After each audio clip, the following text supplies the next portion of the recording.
So in season one, you got to establish the tone. There's so much world building, whereas in season two, it looks like you really get to play.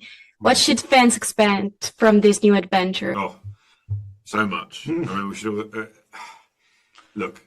There was a lot of setup, as you say, in season one, and now there's so much at stake in every world. But I mean, as you've already seen from the trailer, the monsters, the battles, the sense of impending danger and doom, and specifically to Numenor, you know, the really difficult moral choices that people have to make. You know, and from Elendil's perspective, my character, it's just how do you choose between your love of your family and your love of your country? They're two impossible choices for him, and in the middle of that is his love of his own faith, his own deep sense of belief.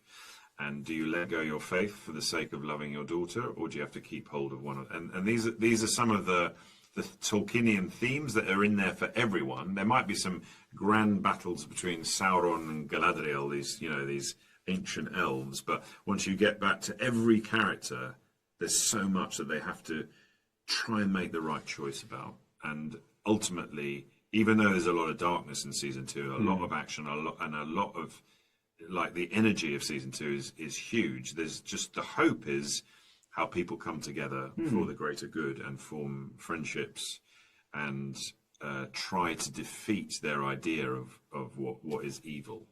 And one of the people you've always got to defeat is Kemen. Or support, because he's such a sweetheart. But it does feel like there's been a fire lit beneath every character this season. Everyone is acting with urgency. The stakes are high. And I think that breakneck pace was something I was thrilled by coming into season two. Everybody has to make big moves this year in order to fight for what they believe in. So next question is for Lloyd.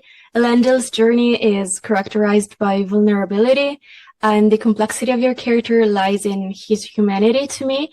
How did you work in order to connect with the audience on a deeply human level? Well, I'm first of all very glad that you do see and feel his vulnerability, because that's something that I think is inherent in him. And I think it's part of what I believe about leadership, which is that it's made and it's not born. So you have to earn it. He's a reluctant hero. He doesn't want to be in those positions of leadership, and he has the deep humility to be a great leader, I think. But I think it requires humility. Obviously, some ego and some sense of what's right and wrong, but a drive towards that. And I also think the writers did a brilliant job of setting him up already being a widower. So already there was grief in there. Already there was vulnerability of being on his own, trying to deal with Eärien, Isildur, and Anarion. And then his sense of duty, that sense of doing the right thing for him. Because I suppose,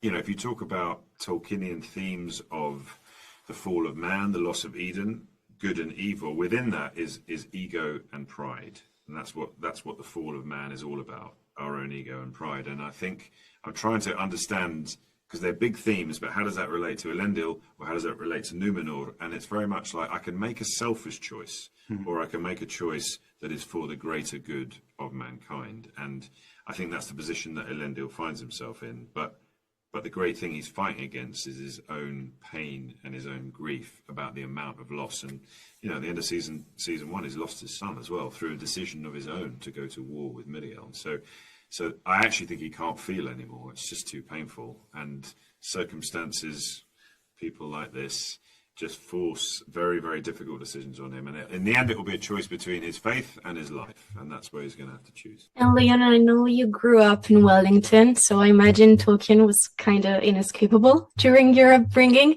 And I also know that your mother is a huge fan of his work. Yeah. And I wanted to ask you, has she seen season 2 already, and what's her opinion about it? No, she hasn't seen anything yet. She's asking photos every day. I keep going, what am I allowed to send you? I'm looking forward to her seeing it. I mean, she introduced me to this world, and I'm really excited to share what's next with her. No question. If you could describe season 2 in just a word, what would it be? Ferocious. Mm. Oh, I can't. You just had my last answer took 5 minutes. No. To do a long one. I know, it's quite hard. Just complicated. Ferociously complicated. Okay, fair enough. Thank you so much. It's been a pleasure. Thank you. Thank you. Bye.